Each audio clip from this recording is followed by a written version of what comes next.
U.S. Army Green Beret Mike Simpson and former U.S. Marshals Commander Lanny DePaul land in Santiago, Chile. Hello, sir. Hi. They meet with Pedro Mata, a professor at Trinity College who specializes in Latin American history, to better understand Walter Rauff's role in Chile after World War II. We wanted to talk specifics with respect to a guy by the name of Walter Rauff. Walter Rauff was a very important part of Colonia Dignidad.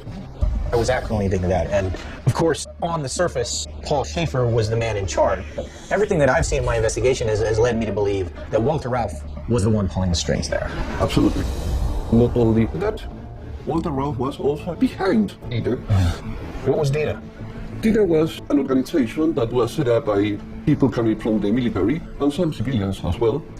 And the only objective of Dina was to destroy all opposition.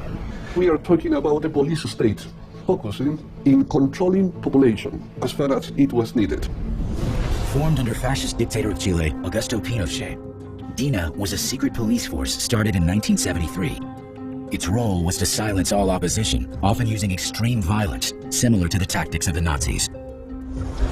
Dina sounds just like the Gestapo. It doesn't sound like the Gestapo, it is the Gestapo.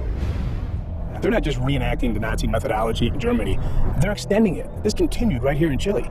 Walter Rauff brought that Nazi playbook right here. This is the National Archive. Pedro was able to get us into these archives where apparently no one has ever seen these documents. They were just recently released about 2 months ago. So it is extremely important that we see this stuff. We need to find out fully what the vision was for Walter Rauff's Fourth Reich plans. Bueno, aquí están.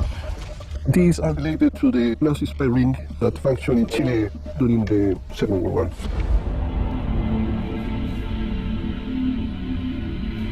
Page 1. Wow. No Nazi Germans. All wearing a swastika. Look at this. What were so many Nazis doing in Chile? They were setting the table for something. I mean, some of these photos, they're marching. They're just not here collecting data and going to church. What were they training for? They were training to expand their level of influence and at the level of government as well. One of the goals of this spy ring during the Second World War was to try to destroy the Panama Channel. So they had plans to blow up the Panama Canal? Yes. Jeez, if that happened, they would have crippled the Americans. That's right. Unbelievable. Nazis right here in Chile were going to take out the Panama Canal. And that was U.S. territory. Into the 70s, they were going to attack us on our own soil. It talks about that they were setting up communication nodes, communication networks. Communications, if you're going to run a spy network, that is always key. Some of this transmission equipment to get in touch and to report to the main base. So they had comms throughout all of South America. Absolutely, yes. It's pretty easy to control the entire country of Chile if you got radios, you're talking to each other, there's communications going on. I was at Colonia Dignidad and I saw the tower that they have there with the radio antenna. Wow. We're about just shy of 3,000 feet up off the valley floor. That antenna had the capacity to connect all over South America. There also was a transmission antenna in Villa Grimaldi, the most important torture and disappearance center in Chile.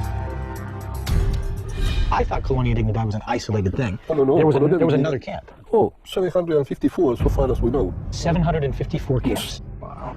You have torture centers almost in every city of this country. Unbelievable.